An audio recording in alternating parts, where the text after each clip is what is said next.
Decidi guardar o tema do vídeo de hoje para um domingo, que é um dia efetivamente menos agitado do ponto de vista político e do comentário da atualidade, e venho no dia de hoje mostrar-vos este poder de Francisco Pinto Balsemão que teve ao longo da sua vida e que é um poder, como é descrito pela Lobo Media. Se estiverem interessados, vejam o site da Lobo Media, um poder discreto, mas que é bastante significativo, não só do ponto de vista mediático, como também da pertença de Francisco Pinto Balsemão ao grupo Bilderberg, ou pelo menos na sua participação em reuniões. Não venho com este vídeo desrespeitar a memória de uma figura que tinha família e os familiares estão vivos e ainda choram a sua morte. Estou certo de que houve figuras que perderam um pai, um marido, etc. Portanto, não venho desrespeitar a memória de uma figura que eu não gosto de maneira nenhuma, que não suporto, diga-se de passagem, mas acho que se deve prezar o respeito pelos familiares. Não é sobre o desrespeito de uma pessoa ou da sua família que eu venho falar, é sobre a sua atuação. Basicamente, a sua atuação, o seu poder, a sua influência e o mal que trouxe ao país, e eu acho que não foi assim tão pouco como isso. Vamos ver a notícia e vamos fazer uns comentários. Ora, como eu dizia, o poder discreto de Pinto Balsemão, 33 anos no grupo Bilderberg. O grupo Bilderberg, o clube, consiste numa reunião anual que junta cerca de 130 das figuras mais influentes do mundo, da política, finanças, negócios, meios de comunicação, tecnologia e mundo académico, e apenas por esta imagem conseguimos ver aqui algumas figuras, quase todas bastante conhecidas. Vemos aqui os portugueses que participaram nas reuniões Bilderberg, vem aqui José Sócrates, António Costa, vem aqui Marcelo Rebelo de Sousa, vem aqui Ricardo Salgado, portanto, N de figuras, ministros, ex-ministros, António Guterres, vem aqui N de figuras que merecem menção, e Francisco Pinto Balsemão basicamente deu uma entrevista à SIC Notícias em que mencionou os critérios através dos quais se escolhiam as pessoas que participavam nestas reuniões. Eu venho mostrar-vos uma entrevista antiga, apenas um minuto, em que, isto é mais uma vez uma reportagem da Lobo Media, em que ele explica basicamente como é que são escolhidas as pessoas e essa pertença.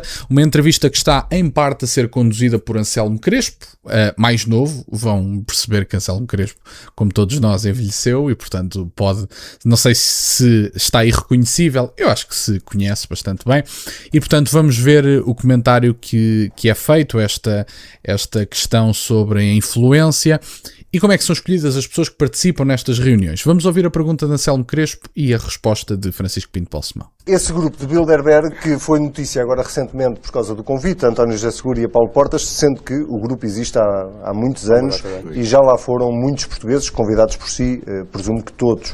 É um local de conspiração. Se acreditar nos livros. Há até quem diga que é de lá que saem os próximos ou os futuros líderes de vários países. É coincidência isso já ter acontecido? No caso português já aconteceu. Não. Cada membro do comitê diretor, eu sou o português do comitê diretor, temos critérios e, portanto, procuramos convidar pessoas que ou já têm importância ou que nós entendamos que poderão vir a ter relevância política, social, cultural, inclusive. Corre aí que nunca levou o Pedro Passos Coelho, mas não foi porque não gosta dele. Foi convidado, só que não pôde ir. Mas foi convidado. Ok. Muito bem, já sabe o que é Bilderberg. E portanto é interessante ver este excerto e perceber que Pedro Passos Coelho foi convidado, mas não pôde ir. Eu não sei se vocês repararam, mas houve aqui um desconforto quando foi mencionado Pedro Passos Coelho e ele próprio reduz a sua resposta a meia dúzia de palavras. Ele foi convidado, mas não pôde ir. Portanto, basicamente, as caras que nós vimos ali anteriormente são as caras que marcaram a política portuguesa nas últimas, 2, 3 décadas. E, portanto, há pessoas que dizem, estas reuniões são realmente o centro de tomada de decisão. E eu não tenho grandes dúvidas que assim o seja. É evidente que houve pessoas a ir ao beijamão. António José Seguro, atual Presidente da República, foi ao beijamão ao grupo Bilderberg. Eu não sei se vocês sabem disso, mas esteve lá. O Paulo Portas, que, enfim, é uma figura conhecida em Portugal pelo seu contorcionismo, digamos assim, que é o que é, vale o que vale, mas também esteve lá. Vemos ali José Sócrates, vemos ali António Costa, vemos ali António Guterres, Ricardo Salgado, etc. Portanto, todas as figuras e das mencionadas, quase todas elas absolutamente nocivas para o país, tem alguma graça que a única figura que é amplamente demonizada em Portugal seja a figura que não pôde ir à reunião dos Bilderberg. É o primeiro-ministro que é mais demonizado pelos mídias, comentadores, jornalistas, etc. Enfim, e já sabem, eu acho que as pessoas que seguem este canal já sabem a minha opinião sobre a possibilidade de um retorno de Pedro Passos Coelho. Não é que não seja uma figura decente, não é que não possa vir a ser influente e que consiga congregar um espaço à direita, não digo que não, mas eu acho que Pedro Passos Coelho, voltando, seria basicamente dar fôlego à direita tradicional e dar-lhes a possibilidade de sobrevivência política. E eu não quero a sobrevivência política da direita tradicional. É dito desta forma crua, como eu acho, porque eu acho que Pedro Passos Coelho, voltando, vai poder revitalizar o Partido Social Democrata de alguma forma, visto que já não tem qualquer figura que possa sonhar com uma maioria absoluta, apesar de que eu acho que hoje em dia, apesar de tudo, seria difícil mesmo para Pedro Passos Coelho reunir uma maioria absoluta, mas se há uma figura que pode sonhar com a maioria absoluta, é Pedro Passos Coelho. E eu acho que será das últimas do Partido Social Democrata que pode sonhar com essa maioria absoluta.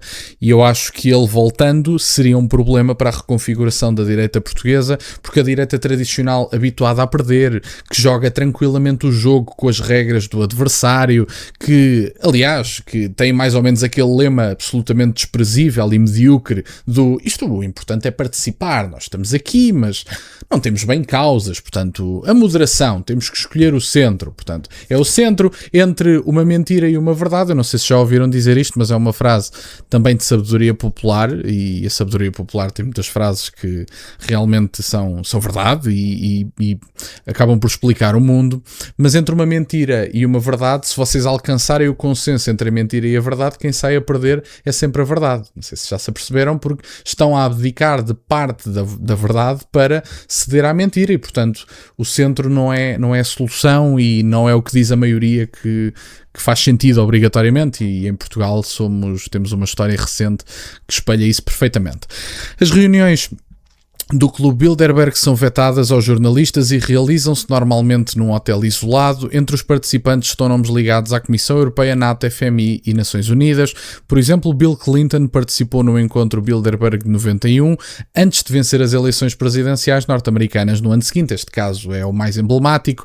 O grupo Bilderberg foi criado em 54 por uma iniciativa do príncipe Bernhard dos Países Baixos, já confirmado historicamente como membro do Partido Nacional Socialista nos anos 30 e então executivo da Royal Dutch Shell. O primeiro encontro foi realizado no Hotel Bilderberg, daí o nome, nos Países Baixos, por figuras como o príncipe Bernhard, Joseph Ratzinger e David Rockefeller. Um comitê restrito de cerca de 30 a 40 permanentes define os convites anuais, que totalizam entre 120 a 150 participantes. E, portanto, Francisco Pinto Balsemão, e tem aqui alguns nomes, estes nomes são emblemáticos desse ponto de vista, o Durão Barroso também esteve por lá, mas é basicamente uma influência, e, aliás, segundo tenho informação, e eu já ouvi figuras que estudam história e que se focam também nestes temas, e segundo tenho informação, Francisco Pinto Balsemão terá sido o primeiro homem português a ter uma ligação ao grupo Bilderberg e, portanto, de certa forma, a inaugurar este grupo de soft power em Portugal. Não inaugurá-los literalmente, não será esse o caso, mas na medida em que, apesar de já termos o sistema bancário, um grande endividamento que permite o controle por parte de quem controla os bancos, nós todos sabemos quem é que são, a entrada destas pessoas em Portugal e estes laços criados com Portugal foram efetivamente prejudiciais para Portugal também. O acesso aos jornalistas é bloqueado e o evento é protegido por segurança privada, forças policiais, nenhuma ata de reuniões é divulgada ao público. Atualmente este é o comitê, constam nomes como o Peter Thiel, o Bob Brand, portanto o ex-presidente do Fórum Económico Mundial, o CEO da Palantir, o Durão Barroso, e tem aqui outras figuras. E, portanto, basicamente tem aqui a explicação de Francisco Pinto Balsemão. Eu não sei se vocês repararam, mas também achei importante trazer este vídeo porque achei interessante ver o desconforto quando ele fala sobre Pedro Passos Coelho. Ele diz: o Pedro Passos Coelho foi convidado, mas não pôde vir. Estava tão disponível para falar, estava a falar tranquilamente, até que quando o tema é Pedro Passos Coelho há ali um silêncio algo constrangedor. E diz Anselmo Crespo, bom, diz-se até que as figuras que vão a este grupo são as figuras que são aceites para terem poder, e isso é uma evidência, quer dizer, nós sabemos que as democracias ocidentais, de democracias propriamente ditas, têm pouco, são uma fraude, não é? Portanto, nós sabemos perfeitamente disso, não que eu seja... Enfim, como eu já disse, as mais variadas vezes sou tendencialmente monárquico, portanto estou à vontade, mas esta ideia de que, bom, as pessoas votam em quem querem. As pessoas não votam em quem querem, as pessoas votam em quem vence dentro de estruturas partidárias contornadas controladas, assim é que é, pelo capital transnacional e pelas pessoas dominantes do ponto de vista económico em Portugal, que acabam por decidir quem são os seus candidatos, quem é que está disponível para fazer determinadas cedências, e depois vão ao beijamão este grupo para terem basicamente a entrada garantida. E como veem aqui, estas caras, curiosamente ou não tão curiosamente, são as figuras que marcaram o poder político em Portugal para aí nos últimos 20 anos. Veem aqui, como eu disse, Ricardo Salgado, poder político e não só. Ricardo Salgado, José Sócrates, tem aqui Rui Rio, António Costa, tem aqui o próprio Francisco Pinto Balsemão, Marcelo Rebelo de Sousa, tem aqui António Guterres, peço desculpa, Durão Barroso nada, mas Durão Barroso por acaso não está nesta imagem, mas também lá esteve, e portanto é como veem, não é propriamente uma grande conspiração, todas as caras que estão aqui estiveram recentemente no poder político de alguma forma, e António José Seguro inclusive foi também ao beijamão, portanto não é propriamente uma grande novidade. E portanto era isto no fundo que eu tinha para partilhar, quero-vos agradecer imenso por estarem desse lado, deixem o gosto neste vídeo e subscrevam o canal. Tem as minhas redes sociais, o MBA na descrição, por acaso de quererem fazer alguma doação. E nunca se esqueçam, meus caros, questionem tudo. Até à próxima.